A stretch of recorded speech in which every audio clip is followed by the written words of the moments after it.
Profit and loss के part number 20 पे क्या कहता है, a shopkeeper sold an article at 25% loss. कहता है एक जो आर्टिकल बेचा है वो 25% लॉस पे बेचा है। If he had bought it for 200 मोर, अगर वो 200 रुपए ज्यादा में खरीदता और सोल्ड इट फॉर 200 मोर और 200 रुपए ज्यादा में ही बेच देता, ही लॉस वुड हैव ओनली 20%, यानी कि इसका जो लॉस होता है वो 25 से घट के 20 ही रह जाता। Find the cost price of the article, हमें उसकी कॉस्ट प्राइस बतानी है आर्टिकल की। अब देखो इसको करने का तरीका थोड़ा सा चेंज हो जाएगा, है ना।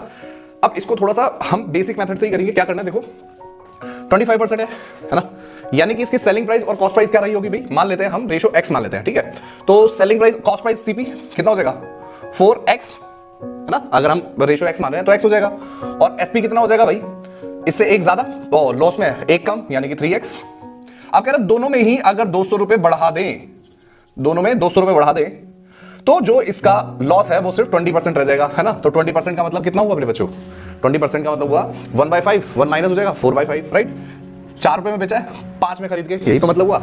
और तब जाके ये दोनों इक्वल हो जाएंगे। बात समझ में आई, एक बार दोबारा से देखना, समझ में आएगा ढंग से। अब 5 इधर के मल्टीप्लाई हो जाएगा और 4 इधर हो जाएगा। 4 4 16x, 4 2 800 is equal to 5 3 15x और 5 2 10, यानी कि 1000।